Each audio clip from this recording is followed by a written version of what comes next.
সকাল 10টায় নিচ থেকে কান্না আওয়াজ শুনে চোখ মুখ কুঁচকে ইয়াসির উঠে বসে। পাশে ঈশাকে না দেখে বুঝতে পারে নিচে কোনো সিনেমা শুরু করে দিয়েছে তার বউ। কালকের কথা মনে পড়ত একারই ইয়াসিরের ভেতর ভেতর একটু রাগ আসে, তবে সব ইগনোর করে ইয়াসির ফ্রেশ হতে চলে যায়। জামাইয়ের সাথে ঝগড়া লাগলেই বাপের বাড়ি মেয়েরা চলে যায়। আমার বাপের বাড়ি আর শ্বশুর বাড়ি একটাই কেন দাদি? সোহানা বেগম পান চিবোতে চিবোতে বলেন, কারণ তোর চাঁদ কপাল। দিন রাত 24 ঘন্টা এত সুন্দর কপাল পাইছ তো তার জন্য নাচবি তা না কান্তাছ তো কেমায়া। বহকান্না কর্ম না তোমার ওই সাথের নাতি এই দেখো আমার গালে তার 5 আঙুল বসাইয়া দিচ্ছে। আমি এখনো নাচবো বলো? এটা আদর করলে ঠিক হইয়া যাব। ঘ্যান ঘ্যান প্যান প্যান করিস না শর্ত। আমি কানলে ঘ্যান ঘ্যান আমি থাকবো না, তোমার নাতির সংসার আমি করব না।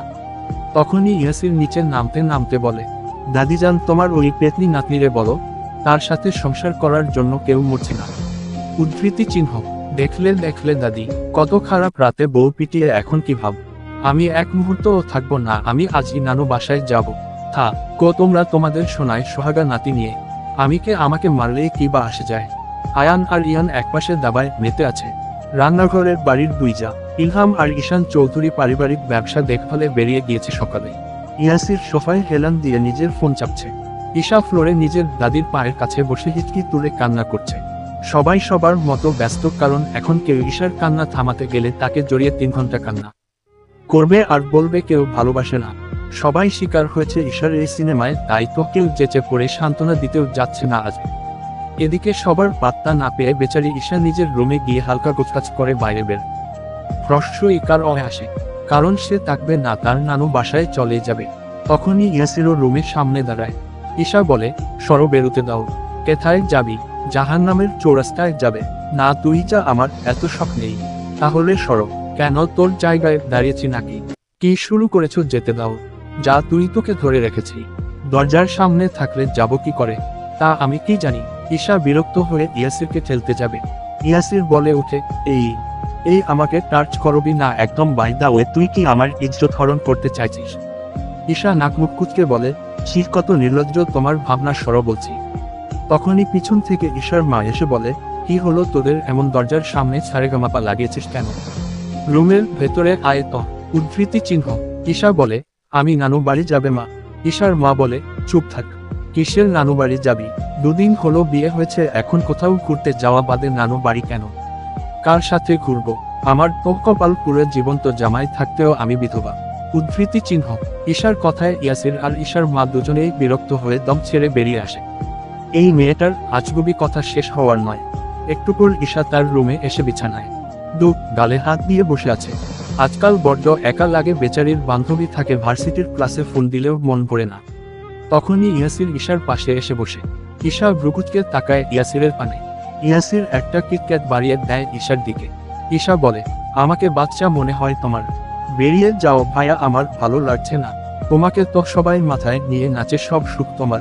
আমি মরলেও হয়তো কারো কিছু যায় আসে না। ইয়াসিরের মেজাজ গেল চটে ঠাস করে আরেকটা চর পড়ল ঈশার নরম গালে।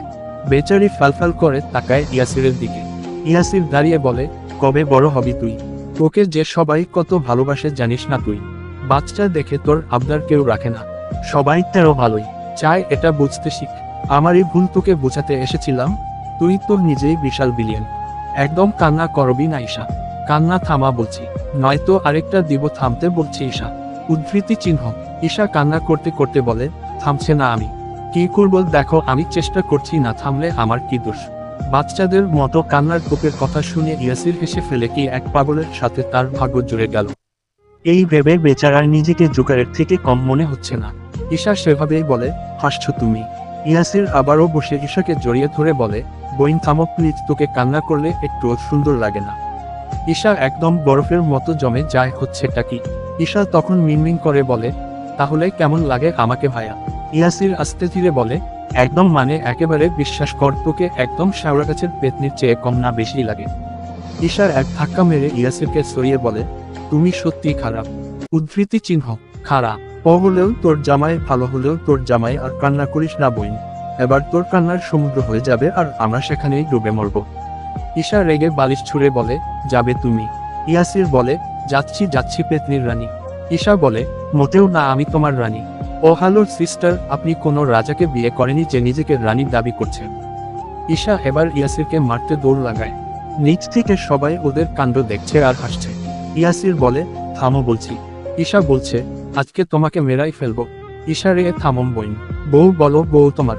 ইয়াসির নিজের রুমে যাওয়া মাত্রই থেমে ঈশা দৌড়ে এসে ইয়াসিরের প্রশস্ত বুকে ধাক্কা লেগে থেমে যায়। ঈশা বলে, এবার কোথায় পালাবে মি অভদ্র জামাই। Underscore underscore underscore underscore underscore underscore underscore underscore underscore underscore underscore underscore underscore underscore underscore. রাতের আধারে ঘন জঙ্গল ভাঙাচোরা একটা বাঁশের ঘর থেকে গোমানির আওয়াজ ভেসে আসছে, সাথে চিচিপোকার ডাক। হাতে লোহার স্টিক নিয়ে ঘরটার ভেতরে গিয়ে দাঁড়ায় আয়ান। সব আকার মনে থাকা লোকটির চোখ ভিতর ন্যায় শূন্য হয়ে আসে। আয়ান একটানে লোকটির মুখ থেকে রুমাল সরিয়ে দিলে লোকটি কান্না ভেজা কণ্ঠে অনুনয় শুরু করে, ছেড়ে দিন আমাকে, দয়া করুন। আয়ান বাঁকা হেসে লোকটির মাথায় একবারই মেরে বলে, আমার ভাইয়ের পিছু নেওয়ার আগে মনে ছিল না? আমার ভাইকে ট্রাক দিয়ে পিষে ফেলার আগে মনে ছিল না? মিটিংয়ে আমার ভাইকে পরাস্ত করার সময় জীবনের মায়া ছিল না তোর? লোকটি থরথর করে কাঁপতে থাকে, মাথা থেকে রক্ত এক আর রক্ত স্রোত বইছে। আয়ান ছুরির মতো ধারালো গলায় বলে ওঠে, আলোতে যাই দেখিস, অন্ধকারে তা দেখতে চাস না? পুড়িয়ে মারার খেলা আধার ভালো, আলোতে তো অভিনয় শ্রেয়। এরপরই বেশ কয়েকবার করাঘাত করে লোকটিতে একদম চিহ্ন করে ফেলে Ayaan.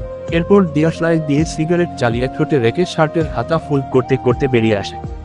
Underscore underscore underscore underscore underscore underscore underscore underscore underscore underscore underscore underscore underscore underscore underscore. Varsity বাদ দিয়ে ভাবছি বিয়ে করব, বুঝলি? তোকে ছাড়া ক্লাসে মন বসে না আমার। ঈশা বলে, আমারও সংসারে মন বসে না রে বান্ধবী, তোকে ছাড়া আমার দিন চলে না। রুমি বলে, পড়ালেখা থেকে বিয়ে দের ভালো। এই মনে কর বিয়ে করলাম, 1 বছর হানিমুনেই পার করব, তারপর বাচ্চা হবে, এরপর বাচ্চা একটু বড় কর রে, শপিং করব, তারপর ঘুরবো, জামাইয়ের পকেট ফাঁকা করব, শান্তি আর শান্তি। ঈশা বলে, জামাই যদি হয় জল্লাদ তখন? রুমি ঈশার মাথায় বাড়ি মেরে বলে, দূর, বিয়ে তো ভালো দেখেই করব, জল্লাদ ফল্লাদ তোর ভাইয়ের মতো তুই কাউকে জুটাবো নাকি? এই খবরদার আমার ভাইকে টানবি না। হিরোর মতো ভাই আমার। হ্যাঁ, হিরোর মতো ভাই, তোমার ভিলেনের মতো স্টাইল তার নয় তো আমাকে মাছরাস্তায় নামিয়ে দিতে পারতো। তোরই কুরকুরি বেশি, তাই তো বললি ভাইয়া নামিয়ে দিন, সমস্যা হলে তাই নামিয়ে দিবে। হ্যাঁ, তা নয়তো কি? ছোট থেকে দেখে আসছি ভাইয়ের যেন মেয়েতে অ্যালার্জি, কাজিনদের সাথেও কথা বলে না, তোর সাথে টুকটাক তো বলে। বান্ধবী এইটার কথা বলে না রে, এইটা তো দাবাং স্টাইলের ছুরি মারা। কি স্টাইল? রাখো স্টাইল, চল তো শপিংয়ে, ভার্সিটির প্রোগ্রামে শাড়ি পরব, চল দেখি স্টলে নতুন কিছু পাই নাকি। ঈশা ও সায়েক জানিয়ে দুবান্ধবী শপিংয়ের উদ্দেশ্য বেরিয়ে যায়। অফিসে আয়ানের সামনে ইয়াসির বসে। আয়ান বলে, ভাই তুই সিঙ্গাপুর যা, এখানে কি করবি? ইয়াসির বলে, বউ রেখে দেশের বাইরে যাব। বাহ, বউয়ের প্রতি এত টান ছিল না রে, হুট করেই তোর বোনটা মনে জায়গা খন করে নিল, এখন শুধু বারবার দেখতে ইচ্ছা করে। মানসম্মানের ভয় আর তোর বোনের টিটকারির দুঃখে কিছু বলি না, বউ তো ভালোবাসা হয়ে গিয়েছে। আয়ান কাশতে কাশতে বলে, আমি তোর ভাই, আমার সামনে একটু রাখো শালা। তোর বোনের জন্য রাজনীতি থেকে বিদায় নিলাম, আর তোর বোন? আমার বোন তোকে অনেক আগে থেকে পছন্দ করে, আমি দেখেছি ওর তাকানো, ওর ব্যবহার, নিজের বোনের ফিলিংস বুঝতে সময় লাগেনি। তুই তো একটা ধান্দাবাজ শালা, আগে বলিসনি কেন? বাদ দে, কালকে ভার্সিটির প্রোগ্রামে যাব, প্রধান গেস্ট আমাকে দিয়েছে, যাচ্ছে তাই একটা। ইয়াসির তখন হুট করে দাঁড়িয়ে বলে, আমার হানিমুনের ব্যবস্থা কর, আসছি। আয়ান অবাক হয়ে তাকায়, কি নির্লজ্জ! জব হয়ে গিয়েছে তার বড় ভাই যে ছোট ভাইকে নিজের হানিমুনের জন্য বলছে। ইয়াসির নির্বিকার বেরিয়ে যায়। এদিকে আয়ান বোকা বোকা চোখে তাকিয়ে তার নির্লজ্জ বড় ভাইয়ের দিকে। চৌধুরী ভিলার সবাই ছাদে বসে মিটিং করছে, দের সাথে আজকে ইয়াসিরও যুক্ত, কারণ কালকে আশুর বার্থডে রাতে সারপ্রাইজ প্ল্যান করছে সবাই। এদিকে ইয়াসির রুমিকে বলে দিয়েছে আশুকে বিকাল পর্যন্ত টেলিফোনে আটকে রাখতে, তারপর ঈশার সাথে যেন সেও চলে আসে। আয়ান আর ইয়ান সবকিছুর ডেকোরেশন করছিল, আর ইয়াসির পায়ের উপর পা তুলে বলছে, এটা এভাবে করতো, তাহলেই না আমার বউয়ের ভালো লাগবে। আর হ্যাঁ, চকলেট ফ্লেভারের কেক অর্ডার দিয়েছিস না ইয়ান? ইয়ান মাথা নাড়িয়ে বলে, সবগুলোই করেছি ভাইয়া। দুই ভাইকে গাধার মতো খাটিয়ে নিজে আরাম করে বসে আছে। আয়ান আর ইয়ান রাগে ফুসফুস করলেও বোনের জন্মদিন, তাই চুপচাপ হজম করছে। কিন্তু সেই শান্তি কই ইয়াসির সাথে সাথে আবারও বলে উঠে, আয়ান এবার তুই তা বিয়ে কর নাকি করে ফেলেছিস, লুকিয়ে টুকিয়ে রেখেছিস? আয়ানের গায়ে ফুসকার মতো লাগলো ইয়াসিরের কথাটা, বড় ভাই তার উপর টিটকারি, বেচারা কতক্ষণ হজম করবে। আয়ান চেঁচিয়ে বলে, হ্যাঁ ভাই, বিয়ে তোর আগেই করেছি, বাচ্চা ও আছে, তোর বাচ্চা হোক আগে, তারপর আমারটা ওপেন করব। কষ কি শালা, এত ফাস্ট সব করা শেষ? আয়ান হাসতে হাসতে বলে, হ্যাঁ বাবা, হওয়ার আগে তোকে জেঠু বানিয়ে দিলাম জোসনা। ধুর শালা, আমি ভাবলাম সত্যি। ইয়ান বলে, তোমরা কাজটা শেষ করো, তারপর গল্পের মেলা নিয়ে বসো প্লিজ।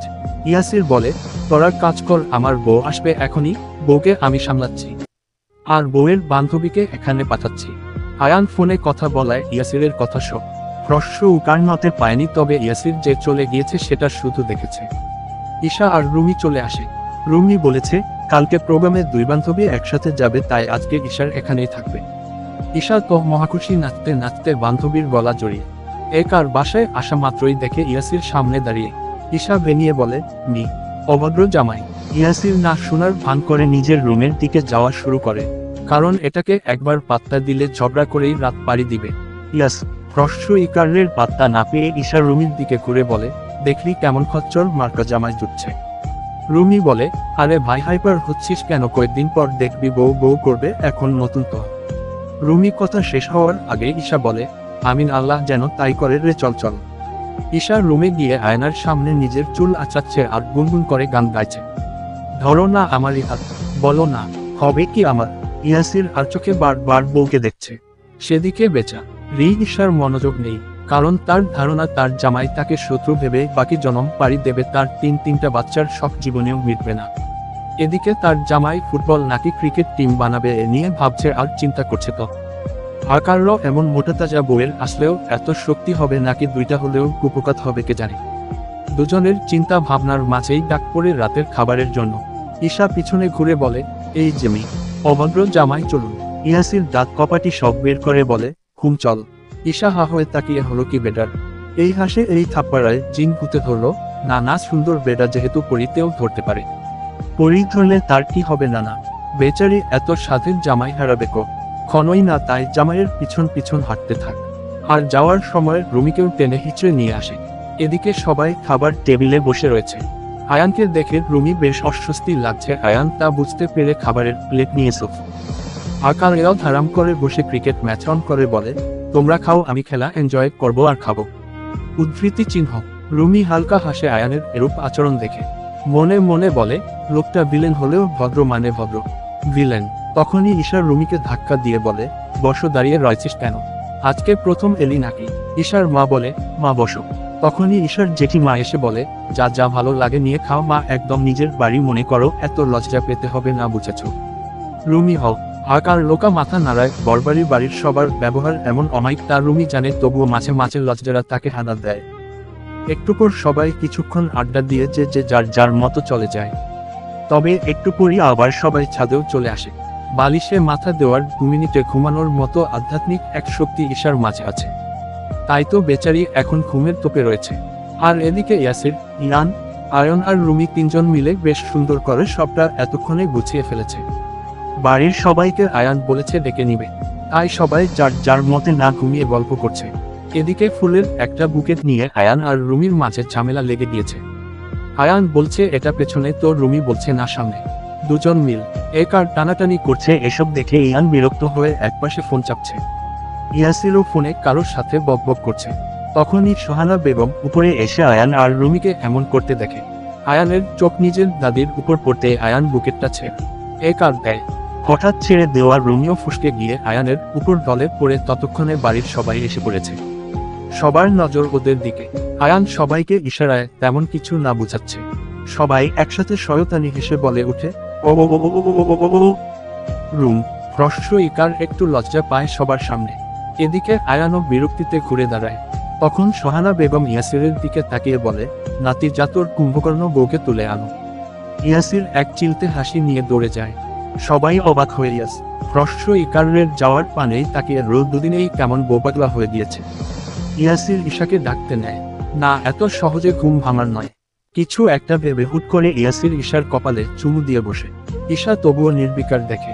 ইয়াসির পর পর ঈশার গালে কপালে চুমু দিয়ে বলে, না বউ উঠবে না, পানি ঢালাই লাগবে। সামনে থেকে এক গ্লাস পানি নিয়ে ইয়াসির ঠাস করে ঈশার মুখে ঢেলে দেয়। বেচারি ঈশা ধরফিয়ে ওঠে। ইয়াসির বলে, বউ ঘুম ভেঙেছে তাহলে? ঈশা রেগে ইয়াসিরের দিকে তাকিয়ে বলে, আজকে আমি তোমাকে মেরাই ফেলবো। ইয়াসির উঠে বলে, আগে ধর আমাকে। ব্যাস ঈশা কি আর বসে থাকবে, ইয়াসিরের পিছু পিছু ছুট লাগায়। একটু পর ইয়াসিরের পিছু পিছু ঈশা ছাদে উঠা মাত্র এই ঈশা দেখে অন্ধকার, সবসময় তোর লাইট অনই থাকে, আজকে অফ, বেচারি একটু ভয় পায়, কেমন থমথম একটা ভাব। তখনই চারিদিকে আলো জ্বলে উঠে, সবাই একসাথে বলে উঠে, happy birthday to you Isha, happy birthday. সবাই একটা করে লাল গোলাপ নিয়ে ঈশার দিকে এগিয়ে আসে। সবগুলো প্রিয় মানুষকে একসাথে দেখে বেচারি কান্না শুরু করে দেয়। ইয়াসির বলে, বইন কান্দিস না, আর কত কান্দি, তোর খুশির জন্য এত আয়োজন আর তুই। ঈশা তো ইয়াসিরকে সবার সামনে জড়িয়ে ধরে বলে, ভাইয়া আমি তোমার বউ। ইয়াসির বলে, হ হ, এখন ছাড় ছাড়, বাপ মা, শ্বশুর শাশুড়ি, দাদি প্লাস ছোট ভাই বোন এখানে। ঈশা ইয়াসিরকে ছাড়লে ইয়াসির ঈশাকে একটা গোলাপ দিয়ে বলে, হ্যাপি বার্থডে আমার ফেয়ারি বউ। এরপর সবাই একে একে ঈশাকে উইশ করে। রুমিও জড়িয়ে ধরে। সোহানা বেগম বলে, এবার পুতিন আনো বুঝছো তো।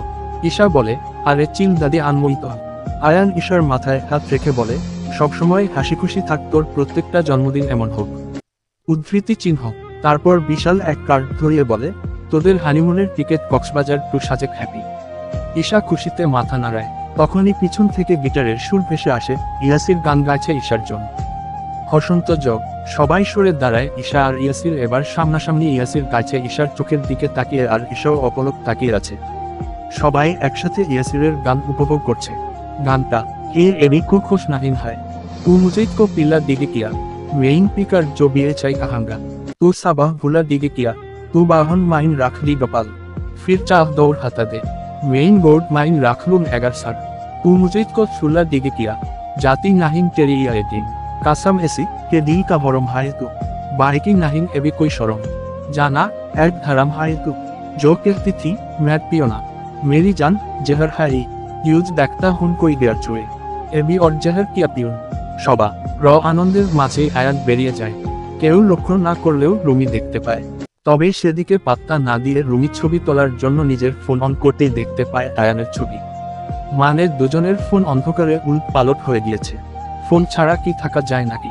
রুমি আর কি করবে বেচারি, আর না দাঁড়িয়ে দৌড়ে লাগায় আয়ানের পিছনে।